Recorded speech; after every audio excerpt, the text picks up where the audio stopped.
Hello, good morning. Today our guest is Econ Bro. Econ Bro is a trailblazer from Nigeria. He's going to talk to us today about economic empowerment and economics. Hello, Econ Bro. How are you doing? Um, Greetings, Lipton. I'm doing great. It's great to be on your show. All right. So, Econ Bro, who are you? I'm Nigerian and an Austro libertarian. I am an associate of the Free Market Foundation in South Africa, and an apprentice at the Mises Institute. In my I write articles in my on my free Substack, and I host lectures for students at various universities within my country, Nigeria, teaching them Austro-libertarian values. In summary, that's who I am and what I do. How did that project start? Um, well, I've never been one in all my life. I've never been one to see something not right and just leave it unaddressed. So after my university, I studied economics at university, the regular Keynesian neoclassical economics that everyone learns in school. And um, I when I was done with school, I said, okay, I'm an economist now, right? I have a bachelor's degree in economics. Let me go out there and make change in my country. That was my thinking at the time. So I very quickly realized that I didn't know enough to make any important changes in the world, which I don't know if it's by design, but it appears that that's how it is. If you study um, university economics, you don't really learn much at the bachelor's level. So I decided to advance my studies to learn and maybe get a master's degree, get a PhD. That was my goal. So I applied to the California Institute of Technology in obviously California to get my master's and maybe my PhD. And I couldn't afford to pay the tuition because it was really expensive. Still is really expensive. So I couldn't afford to pay the tuition. So I said, let me just learn online, right? That's what I said to myself. So I started to look into online courses and that kind of stuff. And one thing led to another. I came across Milton Friedman, F.A. Hayek, Thomas Sowell, and that turned me on to free market economics. And that was how the journey began, right? So that's when I learned. I had no idea about free market economics. I was taught about Milton Friedman, Ludwig Mises, F.A. Hayek in school, but they taught us like those guys are strange, fringe thinkers. Their ideas aren't really correct. So getting to read their works and seeing how much sense it made, I became a free market economist. So I abandoned Keynesianism. And then sometime in 2021, um, or was it 2022? I can't remember. I was watching an interview with Patrick Bet David, one of his interviews where he hosted Dave Smith of the Part of the Problem podcast. He hosted Dave Smith, Larry Sharp, and Spike Cohen. I don't know if you know these people. So I Yeah. heard, yeah, I heard Dave Smith talk about him being a Rothbardian. So Patrick Bet David asked Dave Smith, what problems do libertarians have with Milton Friedman? And Dave Smith said he has no problem with Milton Friedman. He said he's more of a Rothbardian, and I had never heard that term before. So I looked it up. What is a Rothbardian? And then one thing led to another. I learned of Marian Rothbard, and now this caused me to look into his teacher and mentor Ludwig von Mises, who I had heard about but paid no attention to. And basically, once I made that intellectual switch, that academic switch, I became a Rothbardian, an anarcho-capitalist, and I decided now that I know this, I should teach this, and that was how the whole thing started. I got resources, I got some people to fund, and then I went and started to teach people. So that's basically how it started. And Okay. yeah. So, how did you get the funding? Oh, Some of it is out of pocket. Most of it is out of pocket. Yes. I get donations. I have support from a couple of people from at the Mises Institute, and generally it's just donations and personal funding. Okay. Yes. But funding is not always an obstacle. If you have a good project, people will fund it. If you want to be supported, you have to start the work first. And when you start the work, you'll overcome funding limitations. You are I would say normally you are right, but there is the Nigerian factor. I am Nigerian, and people are very skeptical about Nigerians because of internet scams and all that. I once had Phil Bishop, a mutual friend of ours of the Mises Institute. He posted he posted a video of one of my lectures where I was talking to young people about the Austrian business cycle theory, and the lecture was there. Like, he posted the video with, and I was talking about it. It was clear that I knew what I was talking about. The video was there. The camera captured the audience, the students.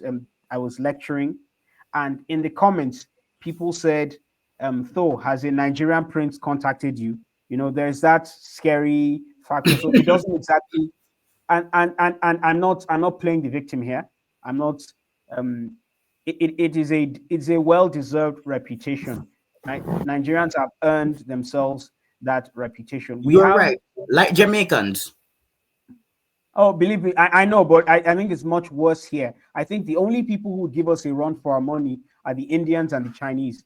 Everyone Okay. else comes, including Jamaica. You guys are a distant second, right? It's something Nigeria is very well known for, and beyond just people um, doing internet scams in this part of the world, we still have the very real problem of grifters, people who claim to know the ideology, and then it turns out they don't know it. So these people have been getting funding for about a decade now, and the liberty movement is pretty much dead. I was invited. I'm not going to No, go no, into too may many. I make a point? Econ, bro, let Oh me yeah, make please. a quick point.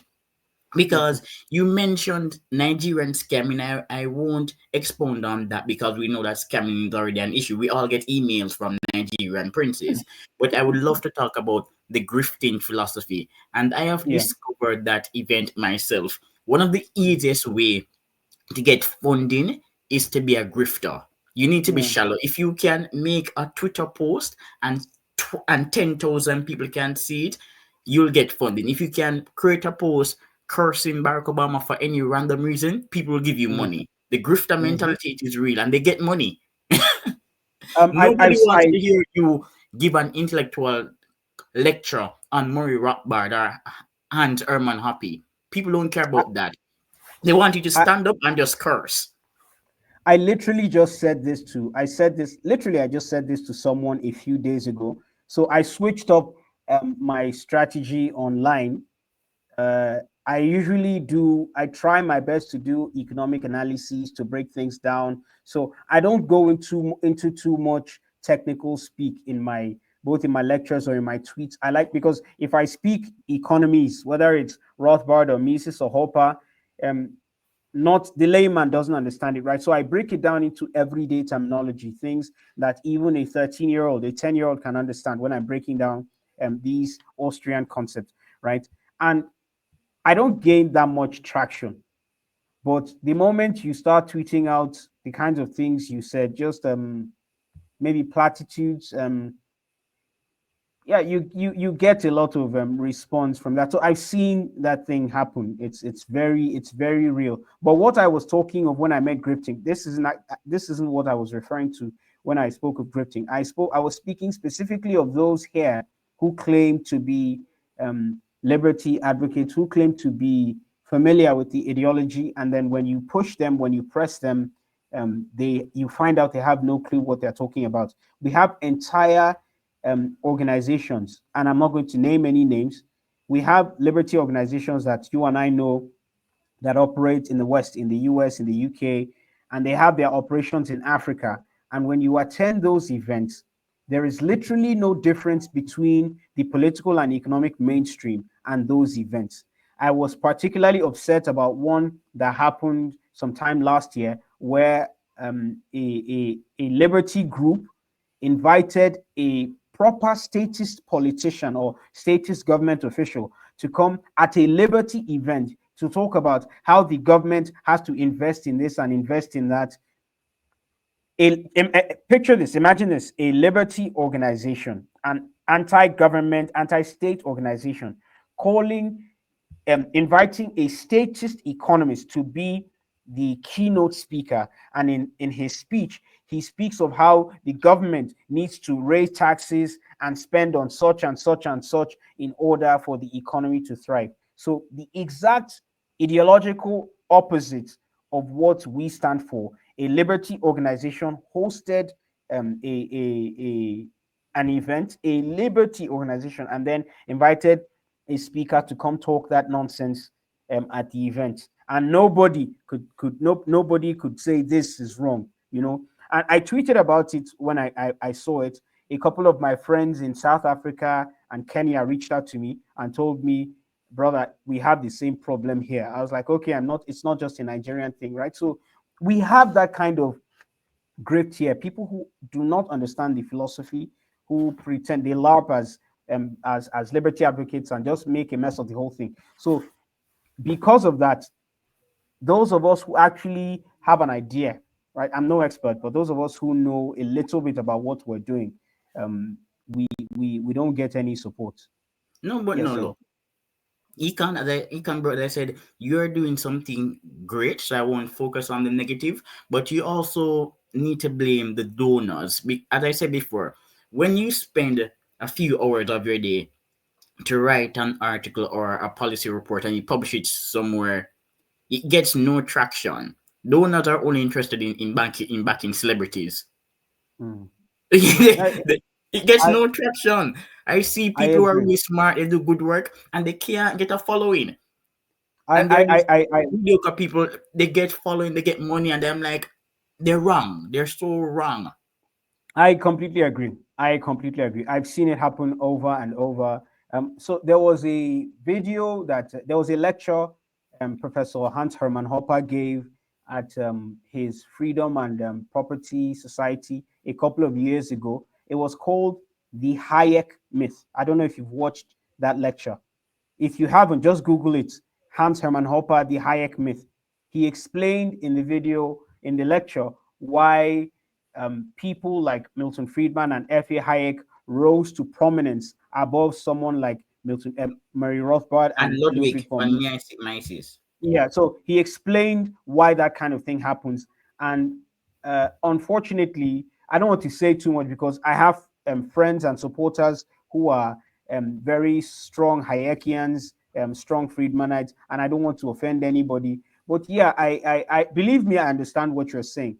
When people are thorough, when people are rigid, when people stand for um, what really matters, I've come to see that you don't people you don't you get ostracized. Let me put it that way. I don't want to say a lot more than that. F.A. Hayek is somebody I admire. F.A. Yeah. Hayek has a book titled Individualism and the Economic Order. And it's not a Mm, popular book. I think more people should read it. I'm getting to it myself because I like the research mm, on individualism. Individualism predicts economic success, good governance, etc. But mm-hmm, F.A. Hayek, compared to Murray Rothbard, was what I would call a mild statist. Because some mm-hmm. people like to mischaracterize Hayek as this crazy delusional libertarian, but he was not. Hayek said that the middle of the road leads to socialism. That's a Yeah, Hayekian claim. But Hayek yeah. himself was not the Was the middle most of the road. strident critic of government. Hayek believed in Yeah, minimal social welfare. yeah, yeah. Oh, believe me, not just minimal. It's not just minimal. There was an interview. I don't know if you know Sargon of Akkad. Yes, yes. He's a Oh, okay, good. So this was years ago, right? I watched this interview years ago. It was Sargon of Akkad and Kyle Kulinski. Or do you know Kyle Kulinski Yes. Of of where? Secular Talk? Secular Talk. Yeah, I know secular He has talk. Yeah, okay. He's a proper progressive, right? And in the video, towards the end, um, Carl Benjamin, Sargon of Akkad, was talking about how um, libertarians don't know how much welfare Hayek advocated for, right? And a progressive, Karl Kulinski, was agreeing, and they were laughing at libertarians that the F.A. Hayek they hold up as their idol advocated for the kinds of welfare programs that he and his ilk, his ideological ilk, advocate, right? So Hayek was a little out there when it comes to um, let me as I said, I don't want to upset anyone, so let me just leave it at that. Let me leave it at that. But if you haven't seen that lecture, you should watch it. It was a brilliant lecture. The consumer advocate Ralph Nader, he said the same thing a couple of years ago. He was talking about Hayek and he said these guys libertarians they don't understand Hayek. Mm. Yeah, he was being interviewed by Brian Lam of C-SPAN and he uttered a similar point. And What? that Oh, go on, go on. and that's why whenever you are attracted to a particular doctrine, you must understand the basis of that doctrine. So for example, Adam Smith. Adam Smith was a moral philosopher and then an economist. People need to Mm-hmm. appreciate the significance of Adam Smith being a moral philosopher. People need to Mm. appreciate Adam Smith's views on income inequality. For some new writers, they don't consider Adam Smith to be a flaming capitalist. There's this new book out by a young female academic, and she has an unorthodox position on Adam Smith. So if you're going to Okay. debate people, you must understand Adam Smith. Who was Adam Smith? What was he? He was a moral philosopher and then an economist. Most of his arguments for capitalism were moral arguments. Yeah. Yeah, so there's this narrative on the right where people they think that quoting an Adam Smith book is enough, and then when they're online, they're embarrassed. I haven't read any Adam Smith. I haven't. Not a lick of Adam Smith. Maybe I'll get into reading him eventually, but I haven't read any Adam Smith. I'm And you're pretty. honest. You're honest. You're saying I'm so. Some Yeah. people would pretend to read him. No, I haven't read. I haven't read any. I'm not a very. How do I say this? I'm not a. I don't want to say I'm not well read.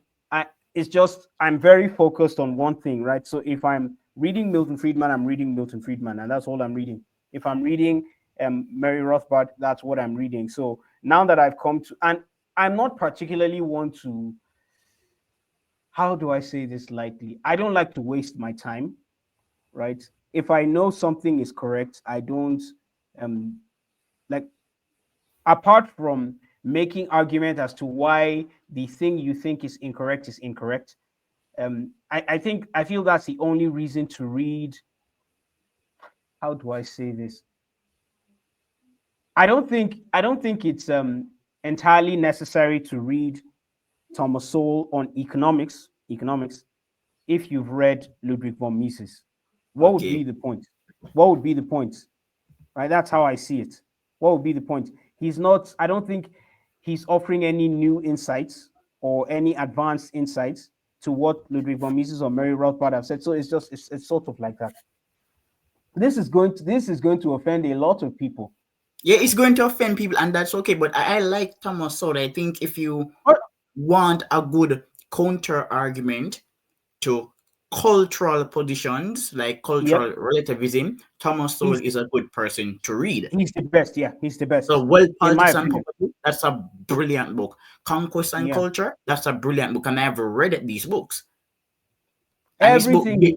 Basic Economics, that's a good introduction. It's a good Basic introduction. Yes, Economics. So, yes, Thomas yes. Sowell is a social scientist and an analyst. As you said earlier, and I've said this before too, many of his insights are not new. Yeah, yeah. So, like I he has a recent book, Social Justice Fallacies, Yeah, I and haven't read that one yet. I downloaded it online and I'm skimming through it, and I said, okay, when I downloaded the book, I said, all right, I was passionate about reading it, but then after browsing through it, I said, okay, I might not need to read this book because it seemed like a rehash of things which were already said. Yeah. Yes, and that's the problem with the right. Well, not just with the right, but with people in general. Hero worship. I am not Yeah. in favor of hero worship. So as I said earlier, I'm a Thomas Sowell fan. I like him, but he wrote a book, Race and Culture, which is a good book.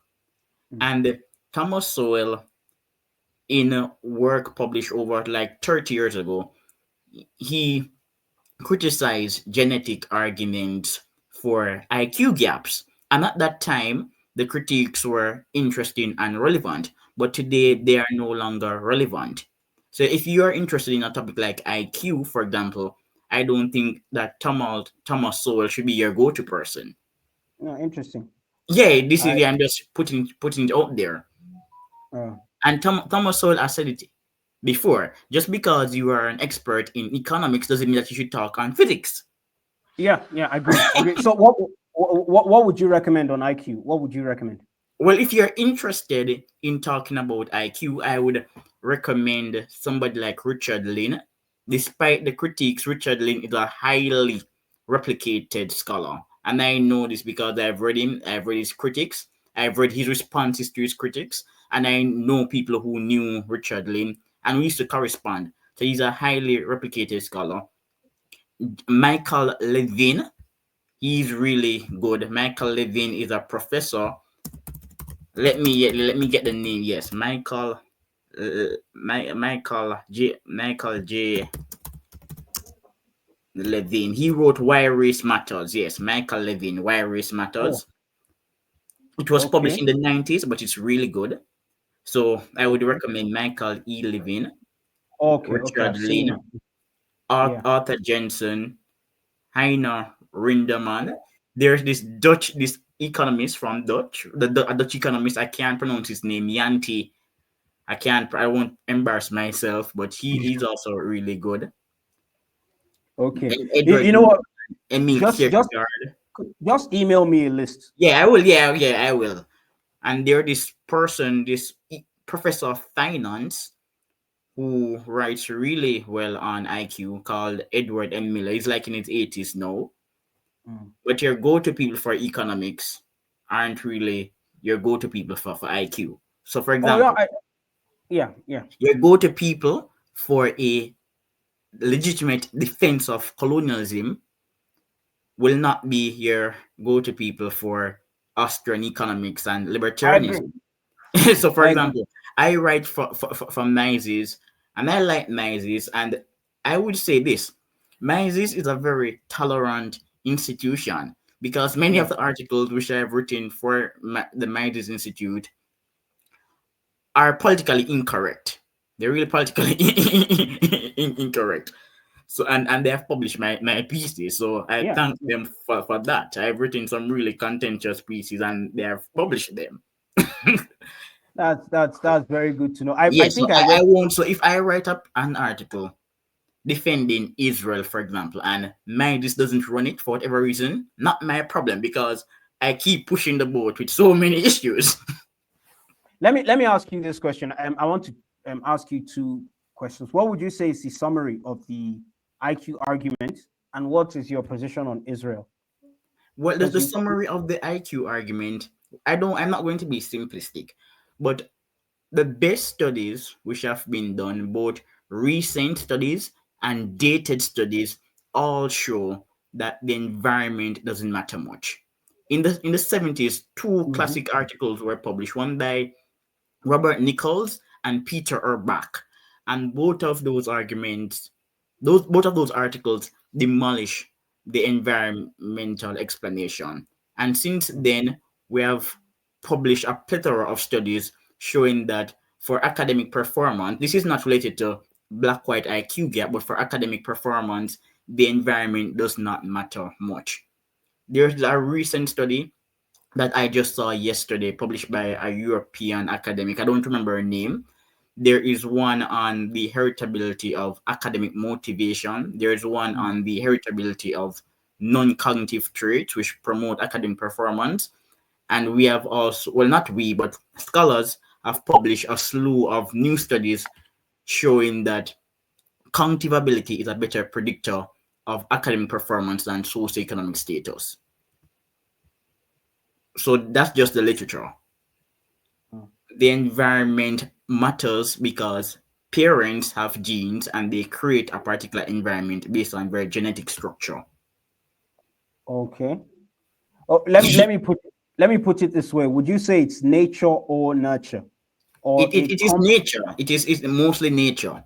So it took me a long time to embrace the hereditarian perspective, but I have done so now. I no so longer let me take environmental explanation seriously. so let me press you on it just a little more. So would you say it's nature, but would you say there is some aspect to it that is nurture in the sense that people can learn certain behaviors and then pass them on to their offspring?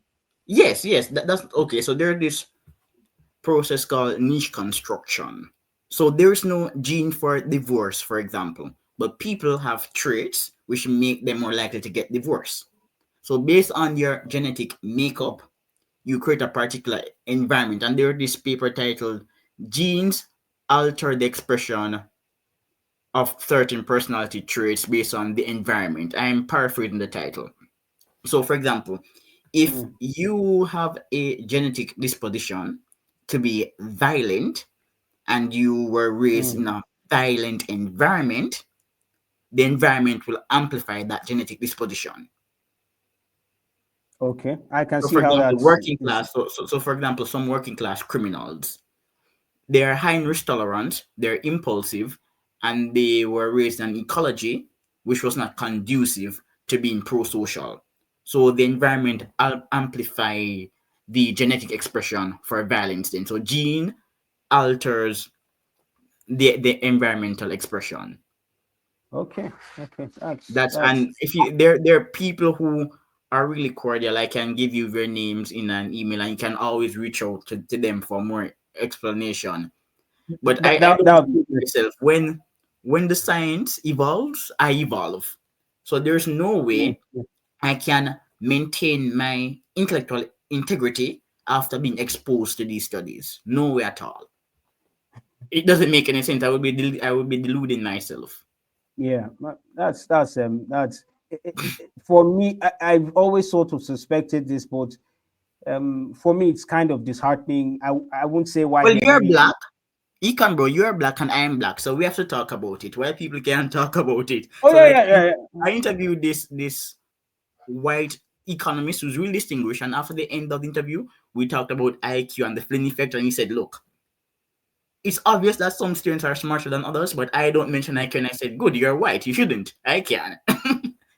Yeah, yeah. I have a friend or a couple of friends on Twitter, also Nigerians, who insist that there is a genetic component to this. And honestly, I like to shy away from the topic altogether because there it's a Pandora's box that I don't want open because it will force me to confront things that I don't want to confront. But I guess I'm just going to go ahead and do that now. So I'm going to dive into the literature because here are my thoughts.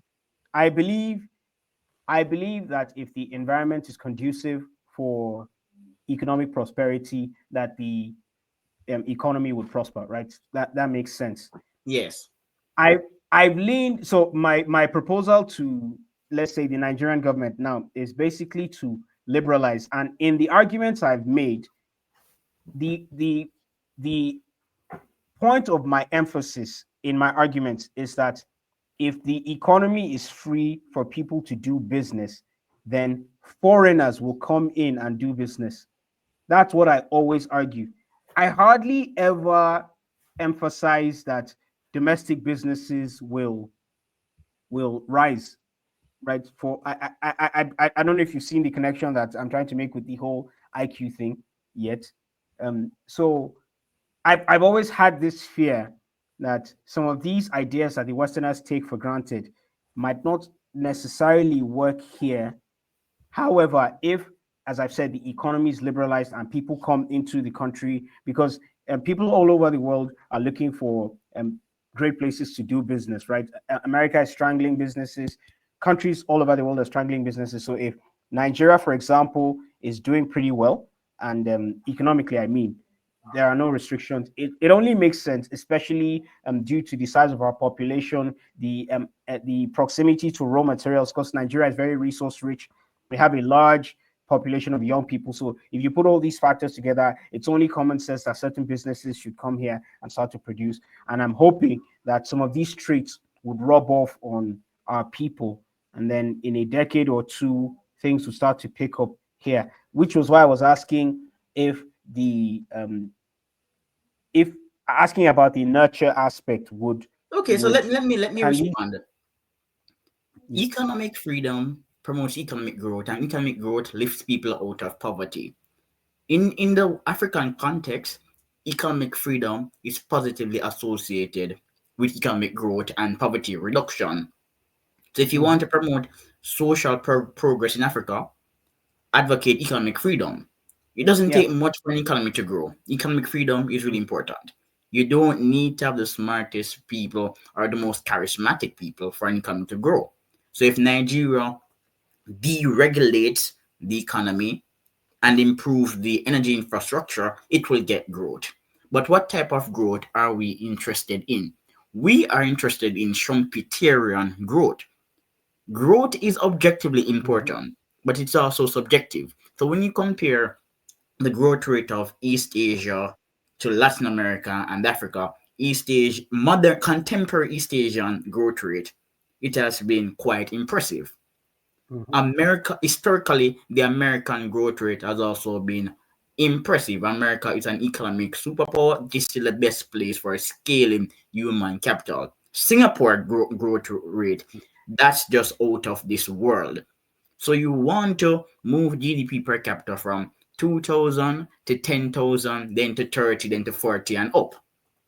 And that type of growth, Schumpeterian innovative growth based on yeah, inventions and process innovations and service innovations, that type of growth that allows a society to scale requires intellectual complexity. yeah, So, mhm, so, mhm, so, so Korea, for example, the Flynn effect refers to the increase in IQ scores. Some countries had really strong Flynn effect. South Korea was one of those countries with a strong Flynn effect. A Flynn effect was also recorded for Kenya. East Asian countries are also high in work orientation and long term orientation. So, if you improve the market environment in Africa, of course, the economy is going to grow, but you have to fix the human capital problem and the cultural problem too.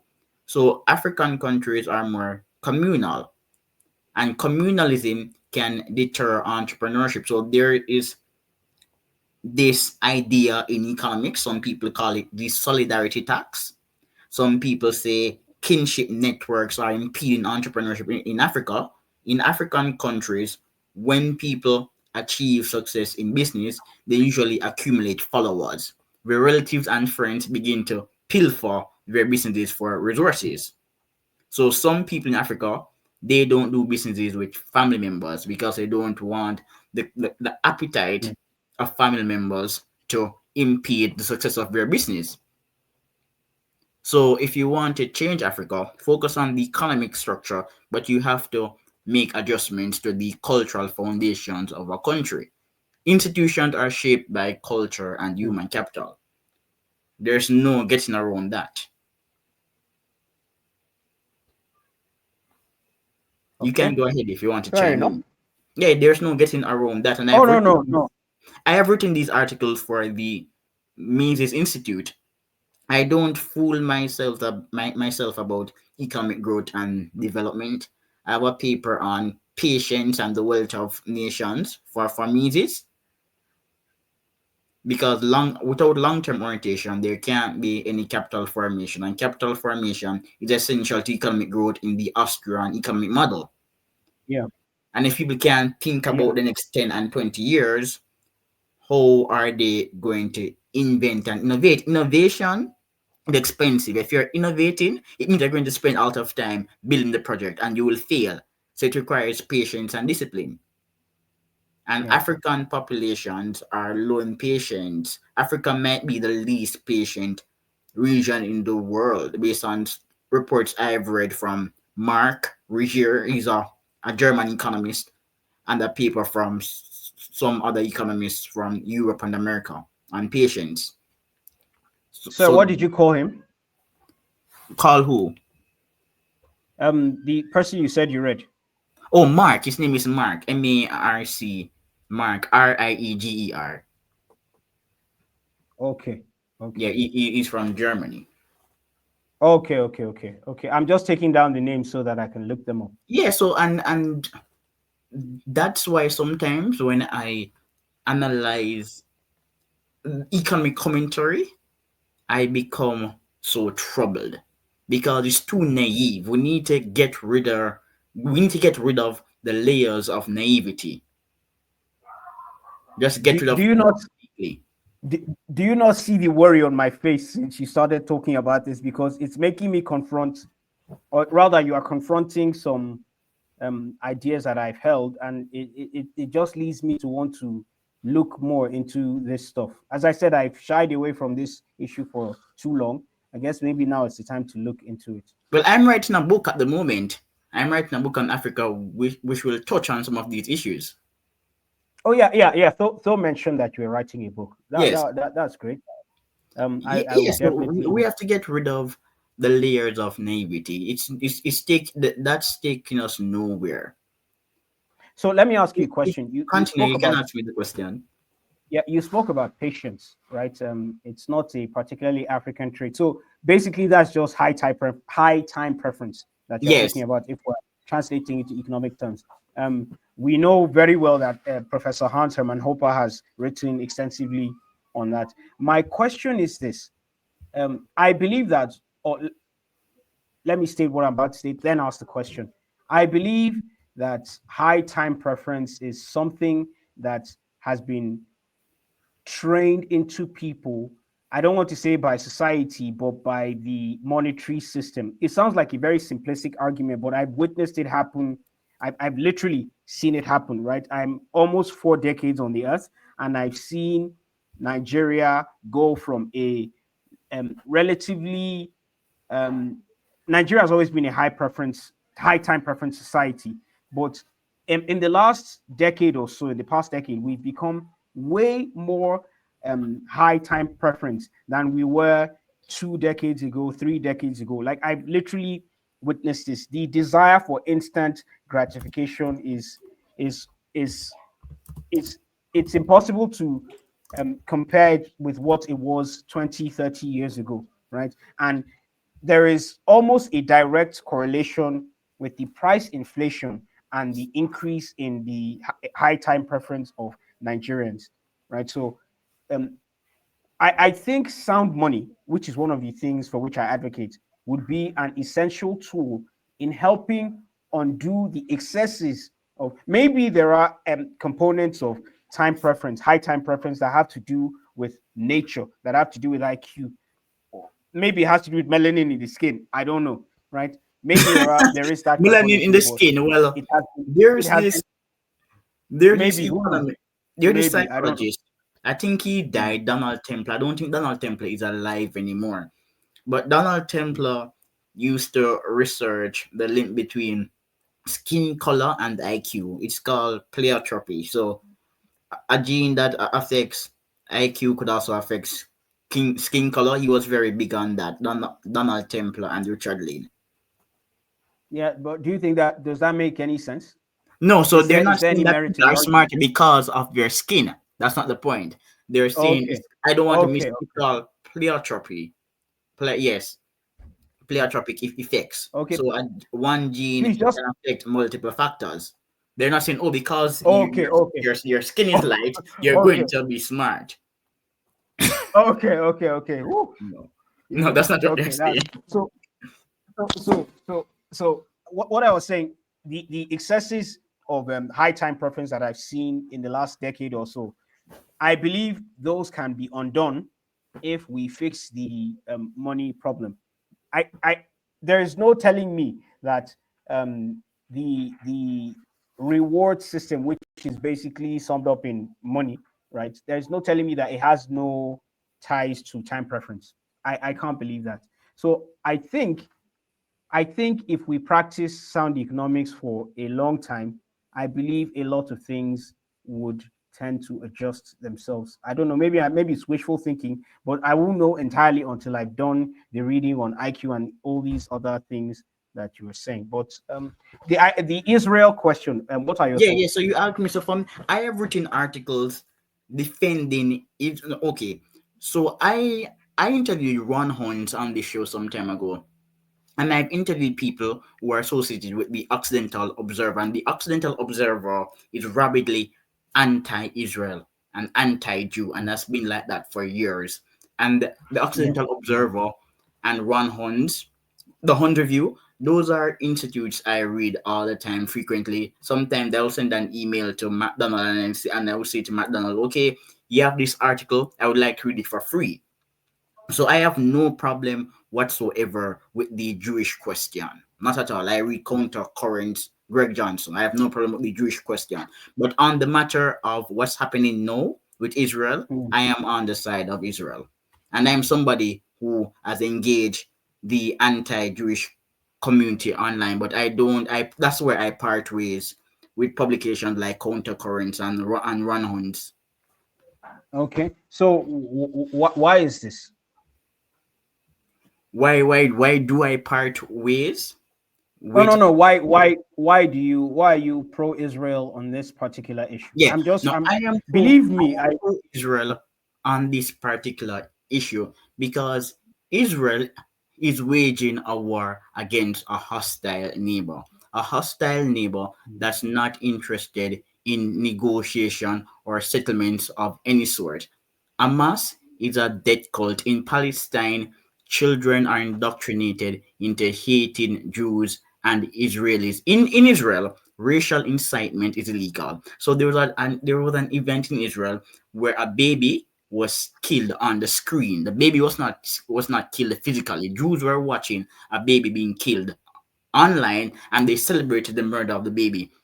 And those Jews were charged. They were charged. Hamas has never punished anybody for attacking or killing Jews. Hamas and their supporters have only celebrated the death of Jews and Israelis. So I mm. cannot support a death cult. I cannot support people who admit to using their citizens as human shields to blackball in Israel. I cannot support that any at all. People say, So okay, here's Israel is so Israel is I this coming. is an issue I do not. Hello, you can speak now. You were frozen for a while. I lost you. Yeah, I'm back. I lost you for like five Yes. seconds.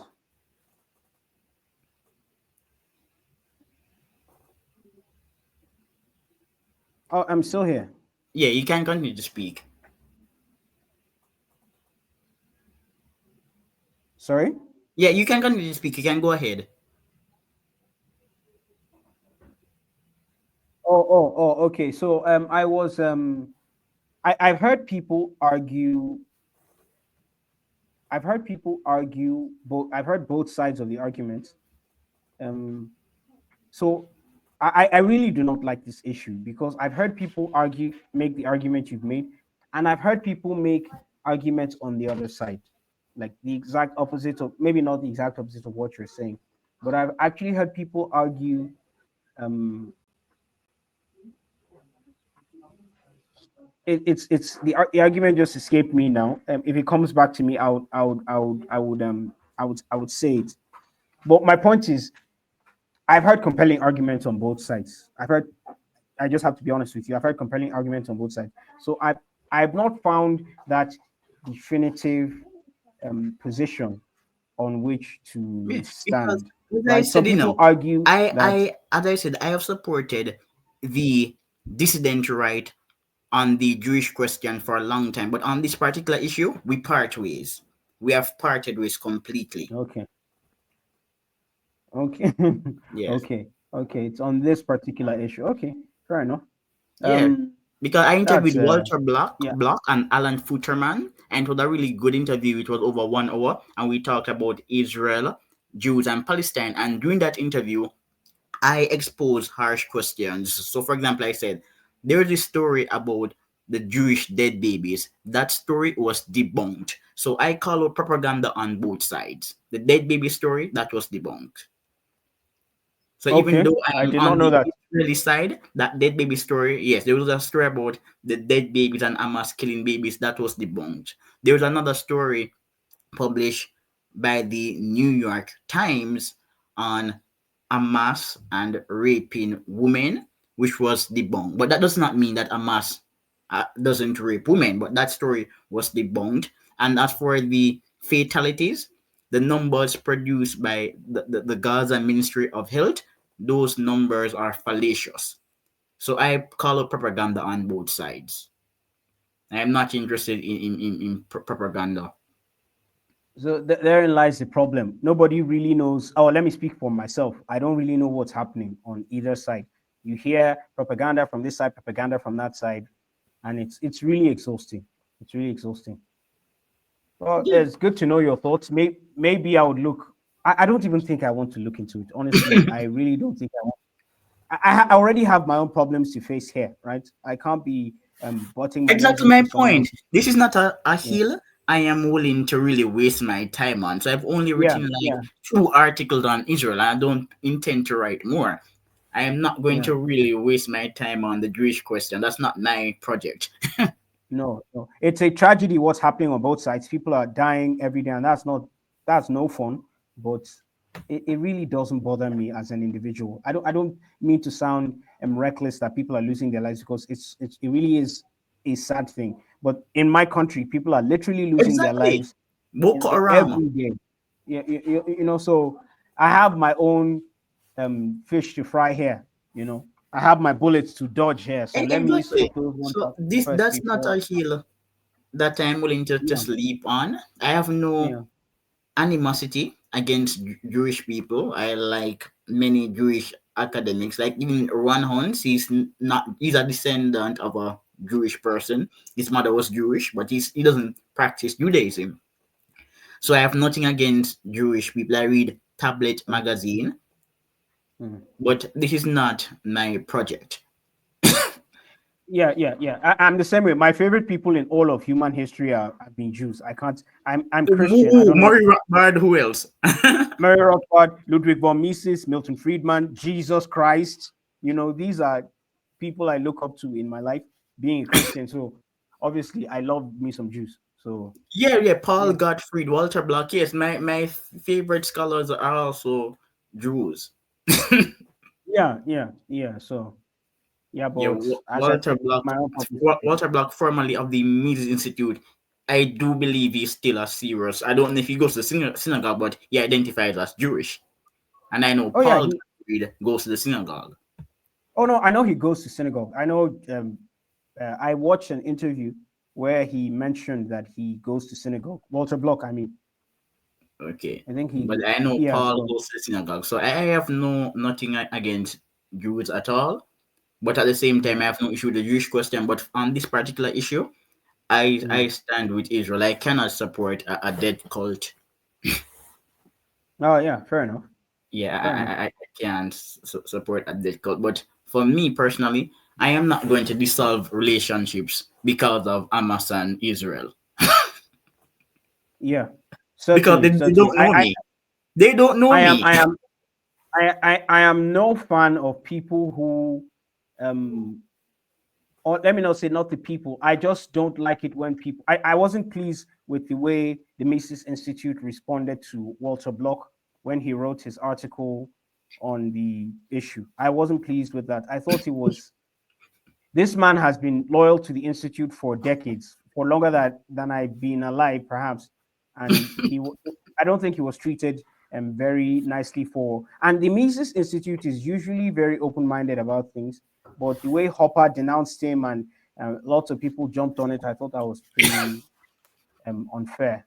I thought that was unfair. And he was writing the classical liberal case for Israel, not the anarchist case. I thought that was um, I mean, the man stated the case he's making. He's making a case as a classical liberal, not as a libertarian, not as an anarchist. So, and then they just jumped on him. I thought that was a bit much. I thought that, regardless of what you think of the crisis, let him be free to speak. You don't have to cut him off. Yeah, but so for There example, let me give you. I'm a Walter Block super fan. aren't we all? Yeah, I'm a big Walter Block fan, and originally I wasn't paying attention to the scandal when it first broke, but then I read all the articles, I read the critiques of Walter Block, and apparently some people objected to him defending what they construe to be genocide. They argued that Walter Block was blaming the children of Palestine for their own deaths because he said that the children are dying because of their parents. Their parents are supporting a death cult, and that really ruffled some people. Yeah, so that Yeah, ruffled yeah. some people, and as a result, the title of senior fellow was removed from him.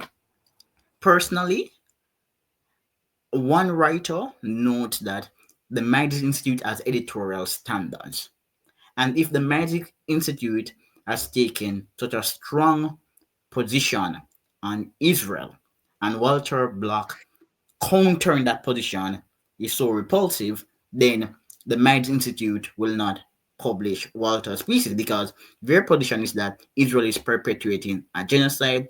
Walter's position is a counter argument. Walter has not been cancelled, he still contributes to some of the journals, he just doesn't write on the Israeli issue. Okay, okay, Yeah, he okay, still contributes some of okay. the That's journals, he fine. just not write on the Israeli issue. Oh, okay, okay, But okay. I thought they personally, cut him off entirely, but personally, yeah, this is yeah. Go my on. problem. I get the concept of having an editorial standard, but this matter is a complicated debate.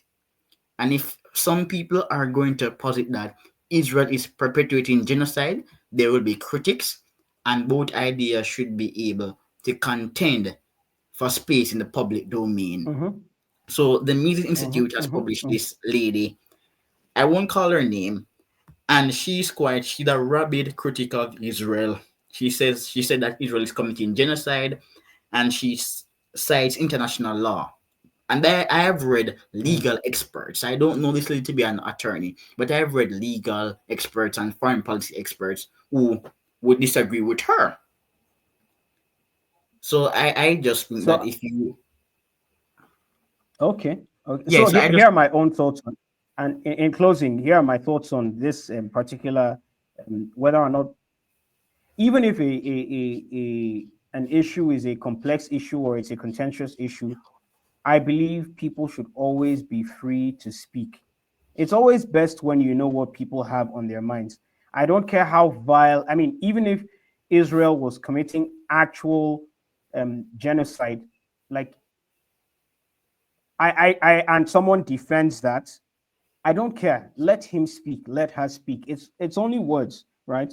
It's not like his words are going to cause people to take up sword and shield against any other group, right? I feel people should always, all I believe I'm a true free speech me absolutist. too. People should be free to talk because when people talk, you know what's on their mind, you know who you're dealing with. There are people who might have views similar to Professor Block's, but would hold back because they're afraid of being ostracized or something. So I think, regardless of the issue, we need a publication, an institute that's willing to let people say whatever, no matter who it offends, no matter Exactly. how contrary to the narrative it is. I think people should always be free to speak. So those are my thoughts on that issue.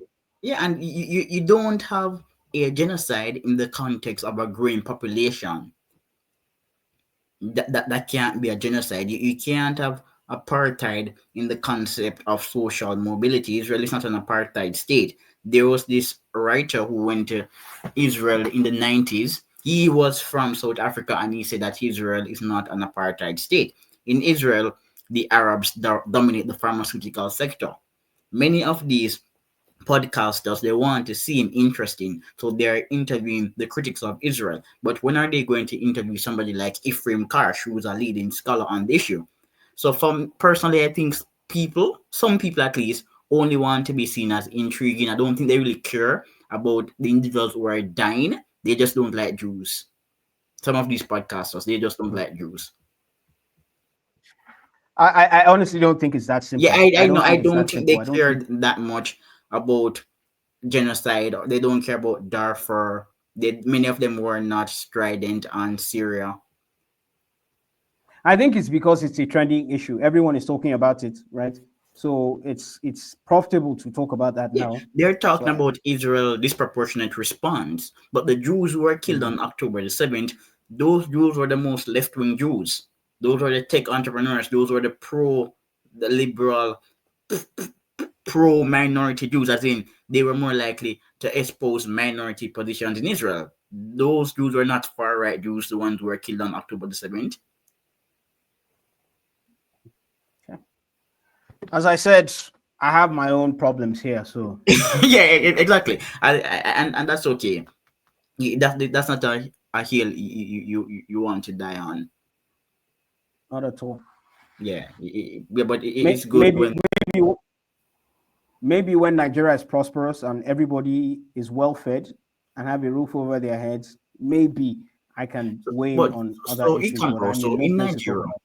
how do you advocate Yeah. policy? What do you do? Do you write columns, policy papers? How do you get your ideas out there so that Oh no. I'm ostracized by the mainstream here. Very by the extremely ministry? ostracized by the mainstream Why? in the Why? political establishment. Uh, because I'm calling for the rollback of the states. It goes without saying. It's not like I've reached out to government agencies or anything of the sort. I don't have the Clout. influence to do that, the clout to do that, right? Um, Now I've tried to I've been on the radio. I've tried Me to go too. on TV. Yeah, so I've tried to go on TV and um, I get a lot of pushback, a whole lot of pushback. So I once condemned someone for saying something that I believe to be very inflationary. So a leading analyst on Twitter, he posted something that I believe to be inflationary and very contradictory. And I pointed out the contradiction and how his policy was going to lead to more of the problems we're having now. And in response, this young man who, as I said, is always on TV, he's a big contributor on some of the major networks here. He said, in his response to me, he said, "They've told me about you," right? So I'm like, I saying this to myself, who told you about me? So obviously they've had conversations, avoid this guy or something of the sort, right? So and then he blocked me, of course. So That's okay. they feel it's best we just ignore him altogether. But it's really not going to turn out in their favor because I'm reaching out to young people. People are reaching out to me, And asking questions. and So that's the problem. So I was born in Jamaica, and that's mm, the problem with some cultures. They are creating obstacles which will prevent them from achieving progress. So the Margin Institute, that's my springboard for writing on global issues and Jamaican issues. I don't contribute to Jamaican publications anymore. So you are in Nigeria mm, trying to make a difference. I have left.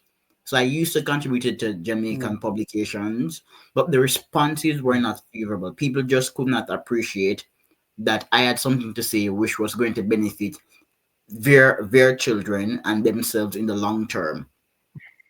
It's like the same here. It's the same yeah, here. the blind, as they say that the blind leads the blind, and they both fall into a Hmm. ditch. Yeah, People it's don't the know better, exact so same you here. give them go to a reprobate mind. And it's just unfortunate that Jamaica and Nigeria are laughing stocks. People are laughing at both of these countries. Both of these countries are important symbolically. Nigeria Mm, is the populous black country in Africa, and Jamaica is a mhm. small country in the Caribbean with immense social capital. Yeah, So if Nigeria does well, all of us will do well because of Nigeria's stature in Africa. But people are I laughing agree. at us. People I are laughing at us, and our leaders are not smart enough to see it. Well, Jamaica is a bit different. We have a leader who's pro market and pro business. He will talk about productivity and innovation and working hard and not being envious. So Jamaica is changing a bit in that regard. But beyond the leader, most people are not getting it. They don't really get it. So even some of the newspapers, they don't get it. They continue to advocate for industrial policy and social welfare. And even in this administration, the government has this aggressive transportation policy. The JUTC, that's the transportation agency in Jamaica. It is a failing. It's a failing company. Mm, It's a failing company that's laboring on the price control. So if you expand the business, it's going to fail even more because of the price control. So even if mm, you create some routes which are profitable, children and old people are going to be subsidized due to the price control, and it will just continue to fail. Then we have an infrastructure problem. Some of the country roads are in a deplorable condition, and the rural communities, it's harder to get to those communities. So if you buy more buses, laboring under the price control will lead to failure. Will lead to mm. failure. You're traveling over a longer distance and people are not paying at a profitable rate. It would be best to divest it. So I've Mm. said this in the Mides Institute. I don't write for the local publications anymore. And people agree with me, but the individuals who need to read those publications, they're not reading them. Interestingly, I, I write for South African publications. I said I'm an associate with the Free Market Foundation in South Africa. They appreciate my articles over there, but here nothing. It's very strange how that works. Yeah. Yeah. So Yeah. So, all right. But having you on here has been a pleasure, and I'm willing to keep the contact so we can continue to talk and collaborate in the future. wonderful. I feel the same way. I didn't know what to expect, but my mind has been blown. It's not just an interview, it's a learning experience for me. I have many things to go look into after. And I always appreciate when that happens, when I just don't talk, but I actually learn stuff. So thank you for Yes, having me. you didn't know what to expect, so you have never seen. Oh, Have no. you? Is this the first? Is Oh, this no, the no. first time? No, I've read. No, no, I don't mean with the interview. I mean with you personally. I've been on tons of interviews. I know you are. What I'm saying, didn't you watch the show before coming on? Oh, no, no, no, no. I haven't had the time at all. As in, I've been terribly busy. Okay, Yeah. all right. So nice for coming on. Bye. Okay. Thank you. Bye bye.